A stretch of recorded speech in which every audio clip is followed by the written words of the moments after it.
Hello, everybody. My name is Chuck. Welcome to this Minisode from Theater and Stream, a film podcast. And today, I guess what I'm here to talk about is, New Year's resolutions, if there are ones that I could, put to, people who work in, film, and streaming, content creation, whatever it might be. And it's even something that I, as a very procrastinative writer, need to remind myself as well. It's that the most hubristic and arrogant and premature thought that could enter a creative person's head, the first mistake that you can make, is sitting down and saying, I'm going to make the next Star Wars, or at least something comparable to Star Wars. I'm not sure that anyone has truly succeeded in that endeavor, no matter how hard they've tried. There's a lot of things that have been thrown up against the wall, and none have had the sticking power of Star Wars, the allure. There's a reason why, once it was announced that Disney had gotten their ugly mitts on it, that there was going to be potentially like a whole lot more, work and possibility in that realm, that everyone leapt at the opportunity. And based on the company that we were dealing with, the last person that they wanted was someone with their own ideas. As pedestrian and, well-trodden as those ideas may be, all that really matters to Disney when it comes to hiring people to work on Marvel or on Star Wars is how malleable are you? How are you motivated to do what we tell you solely for the position it will place you in your career when you come out the other end of our, machine process? And the Disney to established filmmaker pipeline is definitely the stamp seal of approval you want. So I don't blame anyone, but there's a reason why people like Zack Snyder were turned away. A lot of different reasons, but key is there. And when Zack Snyder goes to Disney and says, hey, I have this neat idea for an R-rated Star Wars story, they instantly know this isn't for them. The R rating isn't for them. They're only, getting grandfathered into R ratings in the Marvel world because Deadpool's so damn popular. And they have no choice but to kind of let that sort of sensibility stick around. But it's never been something they were too keen on for Star Wars. And when the guy is basically just offering you Seven Samurai, in Star Warsville, you can kind of understand that they kind of felt like they needed something deeper there and more purposeful for the whole franchise. And what was purposeful for the franchise was making a movie much like that called Rogue One, about picking up a ragtag misfit toy, collection of, heroes and cast-offs and, having them be badasses for 2 hours. They got that movie. And they didn't need it coming from a guy like Zack Snyder, who nonetheless persisted in his, belief that he could come up with something as interesting and compelling as what George Lucas created, and then, stand the test of time with it, or at the very least, get his own sandbox to play in. And if there's one thing that I will give, the first entry in this effort, Rebel Moon, A Child of Fire, it is that it definitely looks like it could have been a fun sandbox to play in. What's really the problem here is that it's a Zack Snyder movie, and no matter how compelling the universe may be, how awesome the window dressing is, and how effective, he is at capturing, sort of the grandeur and the epic scale of things, he doesn't quite understand how to convey the human. The best review that I've seen for this is, I think it's the Comics Matters with your boy Zach. He just basically described it in his headline as like Zack Snyder makes movies for people the way you would for dogs. And then that what really clicked for me was that, well, actually, what this is a Saturday morning cartoon set in a pseudo Star Wars inspired universe that is more so, utilizing everything that's in the setting and playbook of Warhammer 40K. Like, if anyone should be aggrieved here, it's Games Workshop. And I'm surprised that they aren't, coming for this guy. There's just too much language and iconography and, and just, style that is one-to-one aped. Like you can't just say militarium instead of militarum and not expect people to go, hey, what? That kind of thing. A bolter is a bolter. I'm just going to leave it at that. There's too many things that you could throw up one-to-one to compare them. As I was watching it, what became very apparent to me as well was that, yeah, that's kind of right. Like, this is awful exposition broken up by somewhat competent action sequences. And, and that's where this thing really rises and falls. Like yeah, there's good action at times.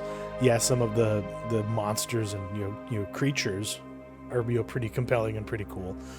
But the end result is not one that I would phone home about, because narratively there's a part of a story, and that's kind of a lot of the central friction going on here is not only between the two franchises he's ripping off, being Star Wars and Warhammer.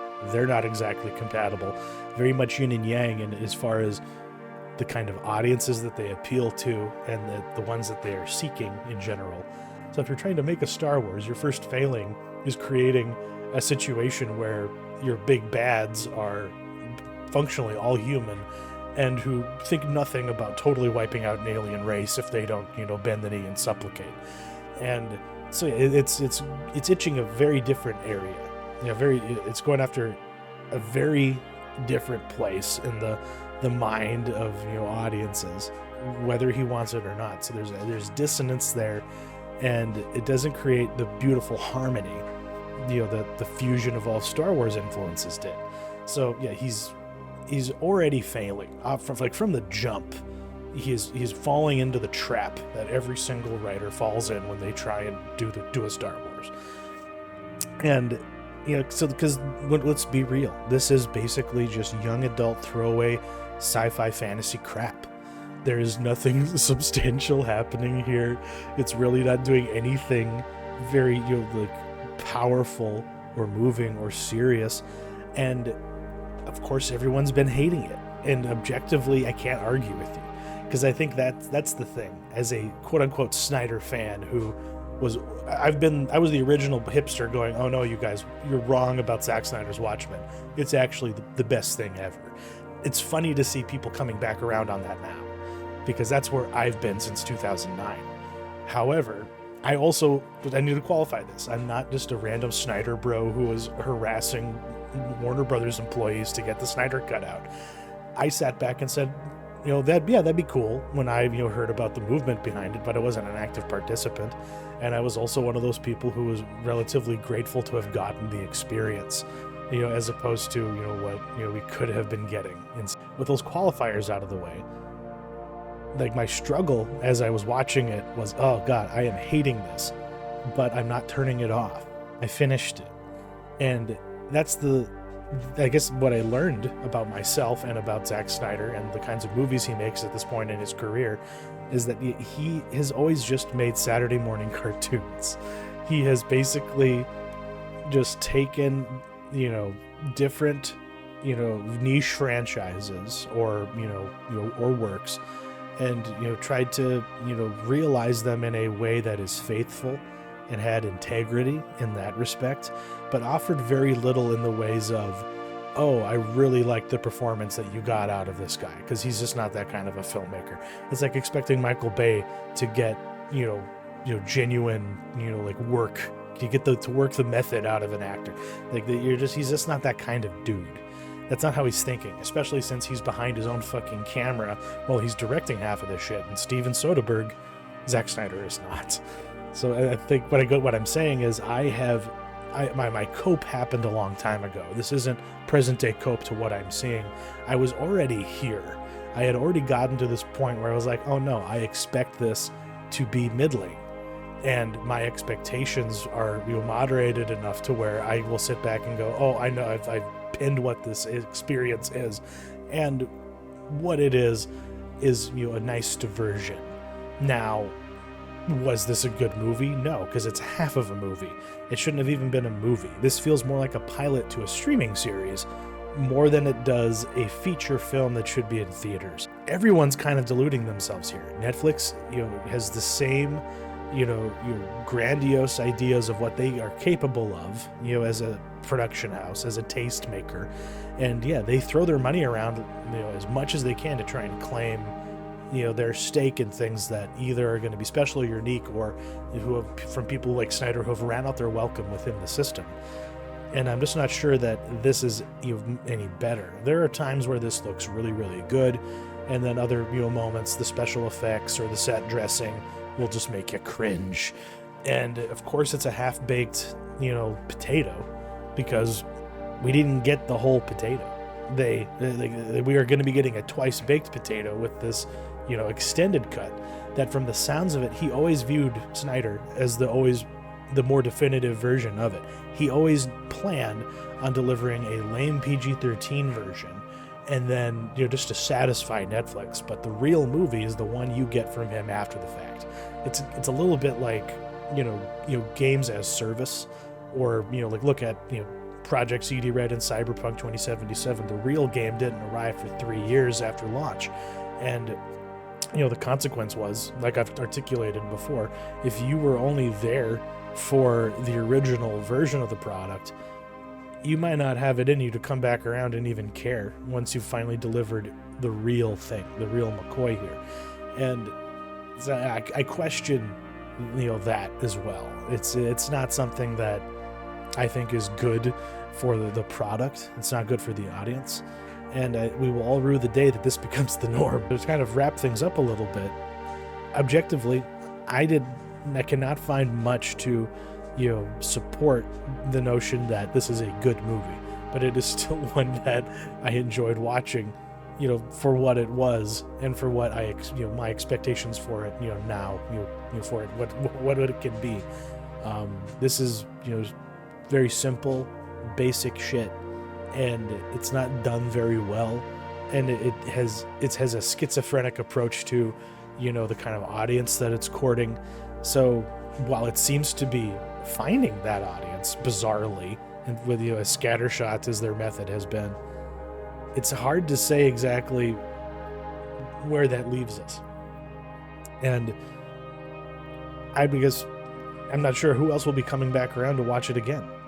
And I may well, if the fucking Scargiver, it looks like it's cranking things up a notch, but we're just going to be getting the end to a movie delivered, like sometime in spring. And then the big question is going to be, so what? Are we going to get more? And honestly, I don't think that the answer is going to be yes. Well, we will wait and see.